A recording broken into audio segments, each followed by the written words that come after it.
bameka kummwe abakimanyi nti bw'ogenda ku luzzi mu biseera eby'ettuntu wabeerayo omusota ogwa ttimba ogubeera waawo era n'omusambo we gutera okujja ne gunywa ku mazzi. Bameka kummwe abakimanyi nti nno ekiro tebafuuwa luwa naye nga temutwalangako budde kubuuza lwaki ekintu ekyo kifaanana bwe kityo, nga buli kimu twakitwala literally, twakitwala butwazi nga bwe baakitugamba. So we believed from the stories, ne tubikwata ebintu ne tubitwala mu maaso nga bwe twabirowooza bwe baabitugamba nga bwe twabitwala. Olaba engeri obwongo bwaffe gye babumoldingamu.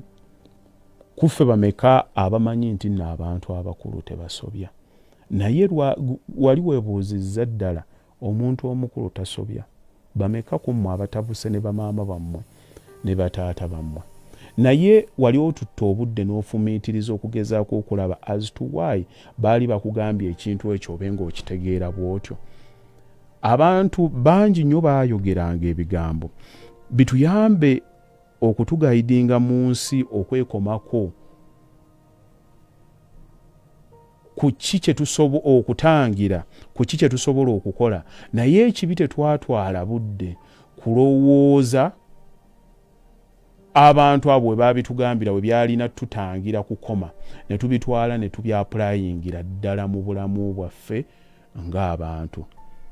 Ffenna emmese zaatuwanga ku ssente nga tukudde amannyo, naye omuntu ekizibu kukula n'osigala ng'okyalinda emmese eyo ekuleetera essente. Abantu bangi nnyo baalwalanga Parkinson, naye ng'obwo obulwadde wano Omuganda ye yafunanga we yayagalanga okutiisa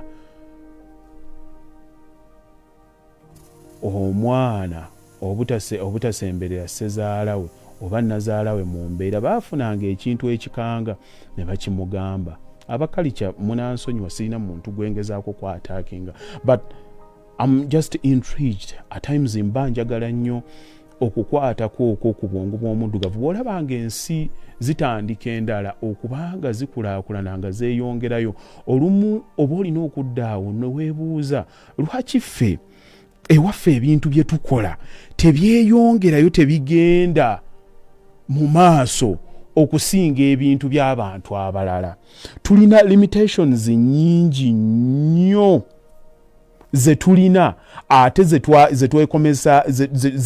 zetukomezaawo ddala ne tuzitwala ng'ensonga nti ne bwe tutuuka okutandika okubanga tuggulawo endowooza yaffe ng'abantu, limitations ezo tusigala nga tukyazitwala ezaatubuulirwa abantu abaafa edda abatakyatambulira na mu kisinde kyaffe. Omusajja William James okuva mu Harvard yagamba nti nno bw'oba olina eddembe okukkiririza mu ndowooza yo oba okutondawo amazima, you have the right to believe in your belief or create facts. Omuntu osobola okubeerawo n'otandika ddala okukkiriza ki kye baakugamba n'ogamba nga bwe bakyogera bwe kigenda okubeera n'otambulira ku ekyo, oba okutunuulira ensi nga bw'eri n'otondawo amazima.